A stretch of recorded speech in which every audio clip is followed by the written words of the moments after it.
Economy class in the back, but today the plane's full, so you'll just have to sit here, Olivia Hart said, her tone laced with a faint disdain, drawing chuckles from a few business-class passengers. Rachel Monroe stayed silent, settling into 12F. But when the plane made a stop at Andrews Air Force Base, the F-22 squadron commander suddenly halted, looked straight at her, and said loudly, "Midnight Viper!" Stand up. Yes, minutes later, every F-22 pilot on the runway stood at attention and saluted her, leaving the entire cabin stunned. Rachel's fingers were steady as she tucked her boarding pass into the pocket of her faded gray hoodie. The Seattle airport had been a blur of noise and motion, but now, on this packed flight to D.C., the stares felt sharper, more deliberate. Her hoodie was worn, the cuffs frayed from years of use, and her jeans had a small tear at the knee, barely noticeable, unless you were looking for flaws, which it seemed everyone was. She moved down the narrow aisle, careful not to brush against the luxury carry-ons that lined the path like trophies. A woman in a sharp blazer, her earrings glinting under the cabin lights, glanced up from her phone and gave a quick, dismissive smirk. A man in a pinstriped suit, his tie perfectly knotted, leaned toward his seatmate. "Looks like she got lost on her way to the bus station," he said, just loud enough for Rachel to hear. She didn't flinch. Her steps stayed even, her eyes fixed on the row numbers above. She wasn't here to prove anything. She just needed to get to D.C. The cabin was alive with the kind of energy you feel when people think they're better than everyone else. Business-class passengers sipped complimentary drinks, their laughter sharp and self-assured. Rachel slid into 12F, the window seat, and tucked her worn backpack under the seat in front. It was an old thing, army green with a patch from a base she hadn't seen in years. The guy next to her, mid-40s with a Rolex that screamed new money, gave her a quick once-over before turning back to his tablet. His name tag read Richard Hale, and his cologne was strong enough to make her blink. She didn't care. She had learned long ago to let judgment roll off her. Her dark, wavy hair was pulled back in a loose ponytail, and her face was bare. No trace of makeup. She looked like she could have been a college kid scraping by, maybe someone who'd snagged a last-minute deal. But Rachel wasn't just anyone. Her file, locked away in some classified vault, listed her as a reserve recruit. It didn't mention the mission she'd flown for SEAL Team 6 or the discharge that followed under circumstances no one dared whisper about. As Rachel settled into her seat, a young woman in a sleek black dress, her hair styled in perfect waves, leaned over from the row behind. Her name tag read Jessica Lang, and her voice carried a practiced sweetness that didn't reach her eyes. "You must be so excited to be on a plane like this," she said, her tone dripping with pity, like Rachel was some charity case who'd never flown before. A few heads turned, catching the comment, and a soft ripple of laughter spread. Rachel's fingers paused on her water bottle, her thumb brushing the cap. She turned slightly, her eyes meeting Jessica's for a brief moment. "It's just a flight," she said, her voice quiet but steady like a stone dropping into still water. Jessica's smile faltered, and she sat back, flipping her hair with a huff. Rachel turned back to the window, her expression unchanged, but her grip on the bottle tightened just enough to crease the plastic. "Hey, before we go any further, can you do me a quick favor? Grab your phone, hit that like button, and drop a comment below. Maybe tell me where you're watching from or what this story is making you feel. If you've ever been judged or pushed aside, this one's for you. And if you want more stories like this, hit subscribe. It means a lot to share this moment with you. All right, let's keep going." The plane hadn't even taxied when the first jab landed. Olivia Hart, the head flight attendant, stood at the front of the cabin, her uniform pressed to perfection, her smile tight as a wire. She was in her 40s, with sharp eyes that sized people up in seconds and a voice that could cut without raising. She'd taken one look at Rachel's boarding pass and decided her worth. "Economy class in the back," Olivia said, her words dripping with just enough disdain to sting. The man in the pinstriped suit, Richard Hale, leaned over to his friend, a guy with a slick haircut and a gold cufflink. "Probably one of those discount ticket people," Richard said, not bothering to lower his voice. Rachel's fingers paused on her backpack zipper just for a moment before she kept stowing it, slow and deliberate like she was counting her breaths. A woman across the aisle, her nails painted a glossy red, snickered softly. Rachel didn't look up. She just adjusted her seatbelt, her hands steady. The plane climbed into the sky, the hum of the engine settling into a steady drone. Rachel gazed out the window, watching the clouds roll past like waves. Her hands rested in her lap, calloused from years of gripping controls and cockpits most people would never see. The woman with the glossy nails, Tara Wells, leaned toward her friend, a blonde in a silk scarf who smelled like expensive perfume. "Bet she's scared sitting near the emergency exit," Tara said, her smirk sharp enough to cut glass. Rachel's lips curved into a faint smile, but she didn't turn her head. She just reached for her water bottle, unscrewing the cap with a slow, deliberate twist. Tara's friend laughed, a sharp sound that echoed in the cabin. Rachel stayed quiet, her eyes on the horizon like she was scanning for something no one else could see. During the meal service, Olivia paused by Rachel's row, holding a tray of business-class menus. She glanced at Rachel's hoodie, then handed the menu to Richard Hale with a warm smile. "I'm sorry. We only have enough for our premium passengers," she said, her voice loud enough to carry, her eyes flicking to Rachel with a hint of superiority. A man in a tailored blazer 2 rows ahead turned back, his laugh low and mocking. "Don't worry, she's probably used to fast food," he said, his voice dripping with amusement. The cabin rippled with chuckles, and Rachel's hand stilled on her water bottle. She looked up, her eyes meeting Olivia's for a brief moment. "Water's fine," she said, her voice soft but firm like a line drawn in the sand. Olivia blinked, caught off guard, then moved on, her heels clicking faster than before. Rachel leaned back, her fingers tapping once against the armrest, a small, controlled motion that said more than words. Hours passed, the cabin settling into a rhythm of clinking glasses and murmured conversations. Rachel sipped her water, her movements precise, like someone who'd been trained to stay calm under pressure. Richard Hale kept glancing her way, his eyes narrowing like he was trying to figure her out.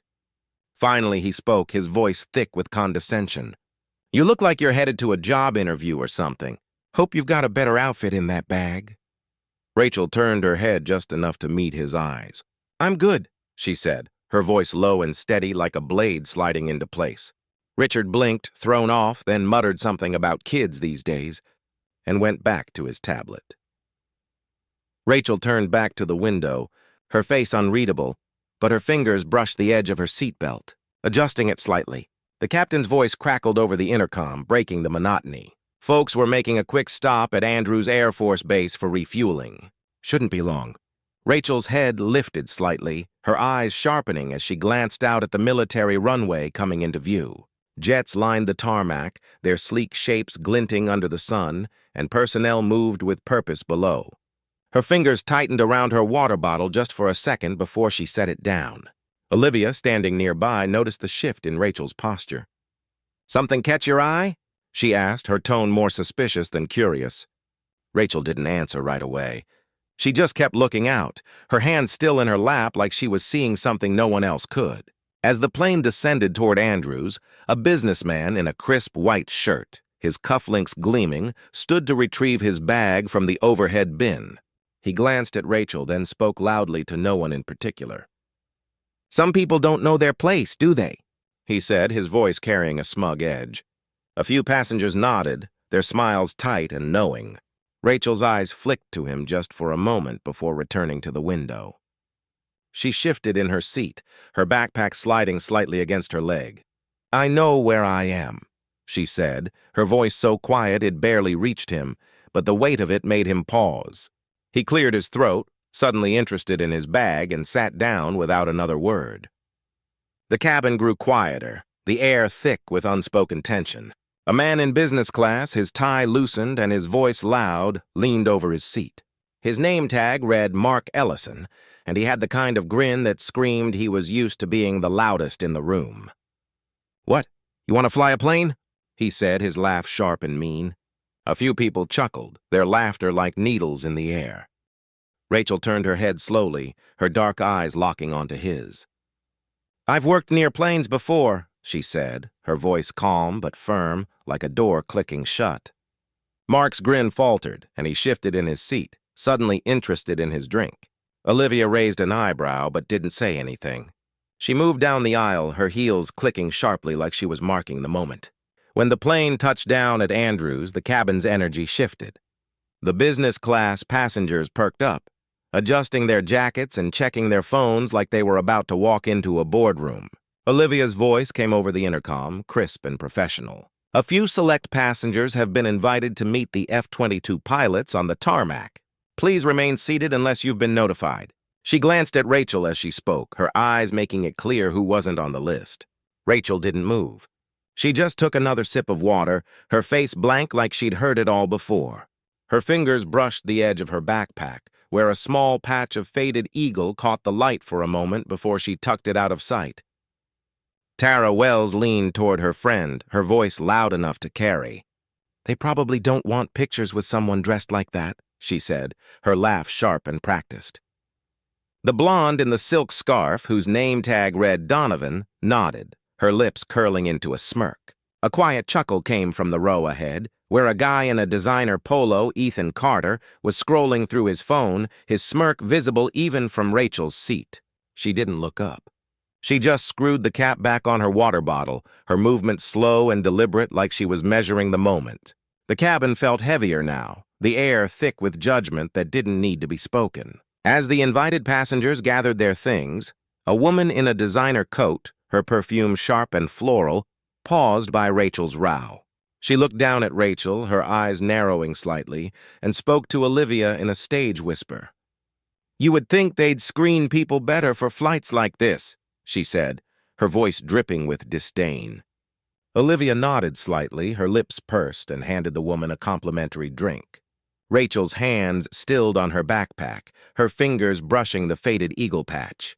She looked up, her eyes meeting the woman's for a split second. "Screening's not my problem," she said, her voice low and even, like a quiet challenge. The woman froze her drink halfway to her lips, then hurried back to her seat. Rachel leaned back, her expression unchanged, but her fingers tapped once against the armrest, a small, controlled motion.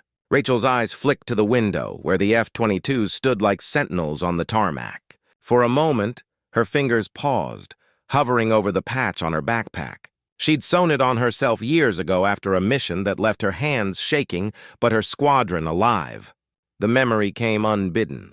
A night sky lit by tracer fire, the roar of engines, the weight of decisions no one should have to make. She blinked and the memory faded.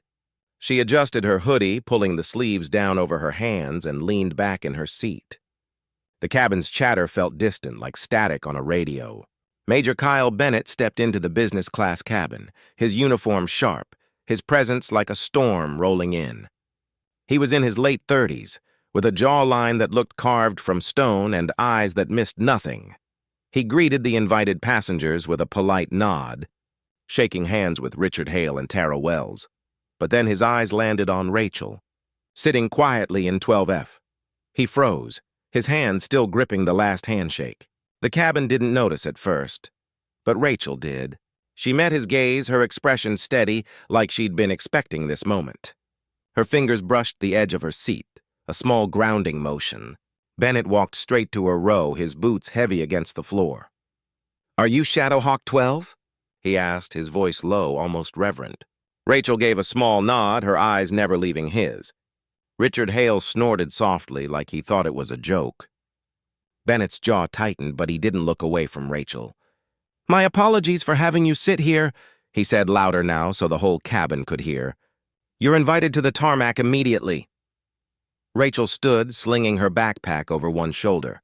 Her movements were smooth, precise, like she had done this 100 times before. The cabin buzzed with whispers, but she didn't look back. As Rachel followed Bennett toward the exit, a man in a navy suit, his watch glinting under the cabin lights, leaned out of his seat. "This has to be a mistake," he said, his voice loud and confident, like he was addressing a boardroom. "She doesn't look like anyone important." A few passengers nodded, their murmurs growing louder. Rachel's steps didn't falter, but her hand tightened on her backpack strap, her knuckles whitening for a moment.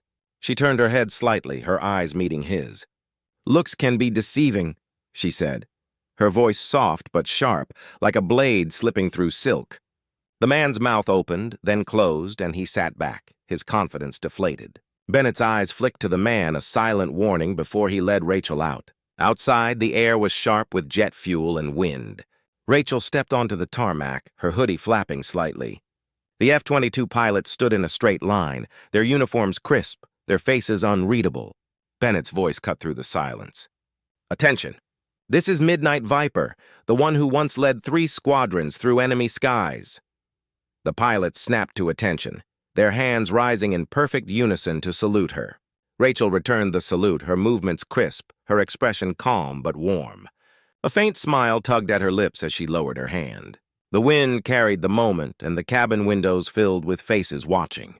Rachel's eyes flicked to the jets, and for a moment her shoulders softened like she was home. Back on the plane, the mood was different. Richard Hale scoffed, leaning back in his seat. "Sounds like a Hollywood story," he said, his voice carrying over the hum of the engines. Olivia gave a forced chuckle. "Maybe it's just an honorary title," she said, smoothing her uniform. Claire Donovan whispered to Tara, "No way it's real." Rachel didn't look at them. She just stood by the window, her hands in her pockets, watching the jets gleam under the sun. Bennett's glance toward the cabin was cold, like he'd heard every word. Rachel's fingers brushed the edge of her hoodie, a small grounding motion, before she turned back to the tarmac. A young officer approached, carrying an old flight helmet. It was worn but well kept, the call sign Midnight Viper embroidered in bold letters across the side. Bennett took it and held it out to Rachel. "This helmet is only awarded to a pilot who's completed a top-secret mission," he said, his voice steady but loud enough for the cabin to hear. Rachel took the helmet, her fingers tracing the stitching for a moment. Then she slipped it on, her movements as natural as breathing. The fit was perfect, like it had been made for her. A young pilot, barely out of his 20s, stepped forward, his voice low. "She's the one who saved my squadron," he said. The other pilots straightened, their faces shifting to something like awe. As Rachel stood on the tarmac, a junior pilot, his face still boyish under his cap, approached hesitantly. He held a small weathered logbook, its edges frayed from use. "Ma'am, you signed this for me 3 years ago," he said, his voice cracking slightly. He opened it to a page marked with her call sign, her signature sharp and unmistakable. The other pilots turned, their eyes softening with recognition. Rachel took the logbook, her fingers brushing the page. She nodded, her lips pressing into a small, genuine smile. "You made it through," she said, her voice quiet but warm. The pilot's eyes shone, and he stepped back, saluting again. The cabin windows were still crowded with faces, but the air felt different now, heavier with something unspoken. Rachel stepped back into the cabin, the helmet tucked under her arm. The passengers were quieter now, but not all of them were convinced. Olivia forced a smile, her voice overly polite. "Well, it's nice to have a special guest," she said, but her eyes flicked to Rachel's scuffed sneakers. Ethan Carter crossed his arms, his voice low but clear. "Probably just a PR stunt," he muttered. Rachel didn't respond. She just bowed her head slightly, her fingers brushing the edge of the helmet. The cabin was split. Some watched her with curiosity, others with skepticism. She didn't care either way. She settled back into 12F, her backpack at her feet, and looked out the window. As the plane prepared for takeoff, a flight attendant, younger than Olivia, approached Rachel's row with a nervous smile. She held a small pin, a silver eagle, and offered it to Rachel. "This is from the crew for your service," she said, her voice stumbling over the words. The cabin grew quiet, all eyes on the exchange. Rachel looked at the pin, then at the attendant's face. She took it, her fingers careful, and pinned it to her backpack without a word. The attendant smiled, a real one this time, and hurried back to her station. Ethan Carter shifted in his seat, his earlier smirk gone. Rachel leaned back, her eyes on the window, the pin glinting faintly in the cabin light. The plane taxied back to the runway, preparing for takeoff. Rachel's fingers tapped lightly against the helmet in her lap, a slow, steady rhythm. The captain's voice came over the intercom, but before he could finish, another sound cut through, a low, powerful roar. 2 F-22s appeared alongside the plane, their wings glinting in the sunlight. Bennett's voice crackled over the radio, clear for everyone to hear. "Midnight Viper, we never got to thank you for last time." Rachel leaned toward the window, her lips curving into a small smile. She pressed the headset she'd been given and spoke, her voice steady. "Hold formation, Eagle One." The response came instantly, a chorus of voices over the radio. "Yes, ma'am." The cabin went silent. Richard Hale froze, his drink halfway to his mouth. Tara Wells stared at her phone, her fingers still. Olivia's smile vanished, her hands fumbling with a tray. No one spoke. The F-22s stayed in formation, escorting the plane as it climbed into the sky. Rachel leaned back in her seat, her eyes on the jets outside. The cabin was a different place now. No one looked at her the same way. Mark Ellison, the loud guy with the loosened tie, shifted uncomfortably, his earlier bravado gone. Claire Donovan whispered something to Tara, but it was too quiet to hear. Rachel didn't need to hear it. She had heard enough. As the plane leveled off, a passenger in a tailored jacket, his face flushed with embarrassment, stood and approached Rachel's row. I didn't know who you were," he stammered, his voice low but audible to those nearby. "I'm sorry for what I said earlier." Rachel looked up, her eyes steady but not unkind. She nodded once, a small acknowledging gesture, and turned back to the window. The man stood there for a moment, his hands fidgeting before returning to his seat. The cabin felt smaller now, the air charged with a mix of awe and shame. Rachel's fingers brushed the eagle pin on her backpack, a quiet reminder of who she was. The flight to D.C. felt shorter after that. The cabin stayed quiet, the earlier chatter replaced by an uneasy hum. Rachel kept her eyes on the window, watching the F-22s peel away as the plane approached its final descent. Her fingers brushed the patch on her backpack again, the faded eagle catching the light. She'd been 19 when she earned it. Flying a mission so classified even her team didn't know the full scope. The sky had been chaos, the radio screaming with orders, but she'd brought them home, every single one. She blinked and the memory faded, replaced by the sight of the D.C. skyline coming into view. When the plane landed, the passengers moved slowly, still processing what they'd seen. Rachel stood, slinging her backpack over her shoulder, the helmet tucked under her arm. She didn't rush, didn't linger. She just walked down the aisle, her steps steady, her head high. Richard Hale avoided her eyes, his phone pressed to his ear as he muttered about a meeting. Tara Wells was typing furiously, her face pale. Olivia stood by the exit, her smile forced, her hands clasped tightly. Rachel didn't look at any of them. She just kept moving, her sneakers silent against the floor. At the gate, a man was waiting. Tall, quiet, with a presence that didn't need words. His suit was simple but tailored, and his eyes locked onto Rachel the moment she appeared. He didn't say much, just nodded and fell into step beside her.